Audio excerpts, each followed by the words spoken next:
قاضی ایاز مالکی نے، شیخ عبدالحق محدث دہلوی نے، دیگر بزرگ جو سیرت نگار گزرے انہوں نے لکھا ہے کہ نبی پاک صلی اللہ علیہ وسلم کے اندر 100 مردوں سے زیادہ طاقت تھی. 100 مردوں سے زیادہ طاقت. اب جو بات کہنے لگا ہوں، جو نتیجہ دینے لگا ہوں، اس پر خاص توجہ آپ فرمائیں گے. ذرا فکری طور پر، نظریاتی طور پر ایک چیز کو سمجھیے. ہم سمجھتے ہیں کہ جوان لڑکا ہے جی جو مرضی کرے، عمر ہے جی.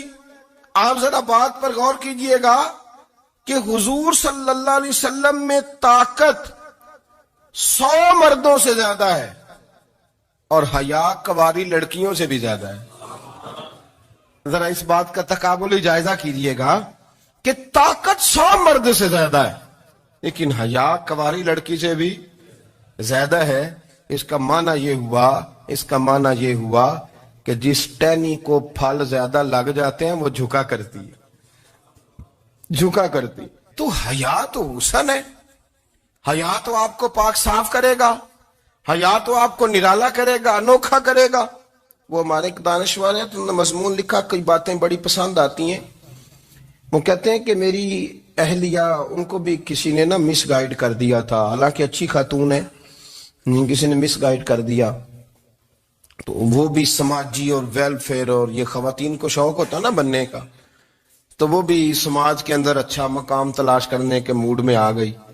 تو کہیں ایک دن جانا تھا تو بڑی بن سور کے میرے ساتھ وہ گاڑی میں بیٹھ گئی. تو میں گاڑی میں، عورتوں کو یہ بھی مسئلہ ہوتا ہے نا کہ ہماری تعریف کرو، تو کئی دفعہ بعد مردوں بیچاروں کو جھوٹ بولنا پڑتا ہے، تو زبردستی کراتی ہیں نا جی. تو اس میں گنجائش بھی دی ہے شریعت نے گنجائش دی ہے کہ کبھی بیوی کو راضی کرنے کے لیے خلاف واقعہ بات کرنی پڑے تو کر لینی چاہیے. تو وہ کراتی بھی ہیں. 3 موقع پر خلاف واقعہ بات کرنے کی اجازت ہے. واقعے کے خلاف بھی آپ بات کر سکتے ہیں. جنگ کے موقع پر 2 لوگوں کو صلح کرانے کے لیے اور بیوی کو راضی کرنے کے لیے کر لیں کوئی ایسی بات، بے شک اپنی طبیعت پہ جبر کر کے کر لے، گنجائش ہے، اجازت ہے. تو وہ کہتے ہیں جب وہ گاڑی میں میرے ساتھ بیٹھی بن سور کے، تو وہ تقاضا کرنے لگی کہ میں نے بڑے اچھے کپڑے پہنے ہیں پر آپ نے توجہ نہیں کرائی.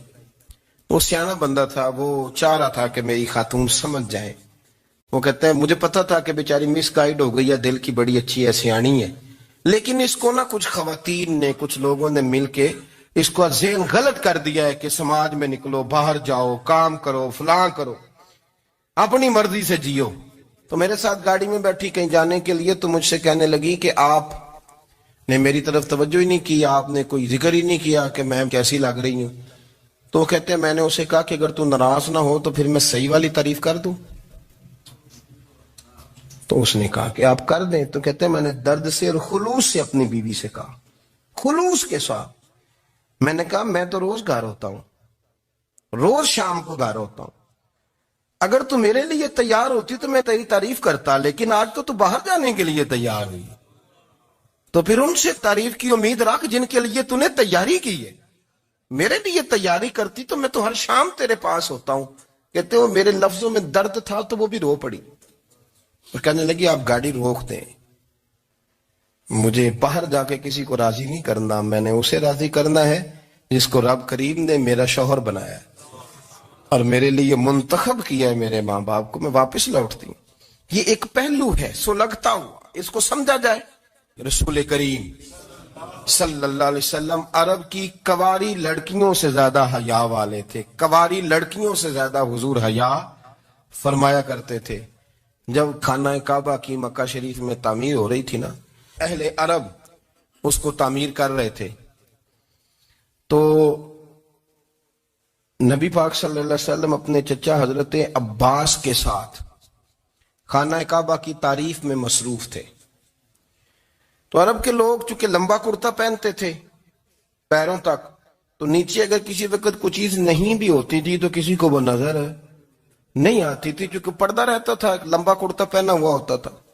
تو جب بچے، سرکار کی عمر مبارک بھی ابھی تھوڑی تھی، تو اس طرح بچے جب نکلتے تو وہ کئی دفعہ اپنی تہمت اتار دیتے نیچے سے، اور کوئی مزدوری کرنے لگتے تو 3-4 طے کر کے تہمت کی کندھے پہ رکھ لیتے، جس طرح کبھی دیہاتوں میں لوگ کپڑا سر پہ رکھتے تھے کہ اوپر اگر کوئی وزنی چیز رکھیں گے تو وہ تکلیف نہیں دے گی. نبی پاک صلی اللہ علیہ وسلم بھی سب لوگوں کے ساتھ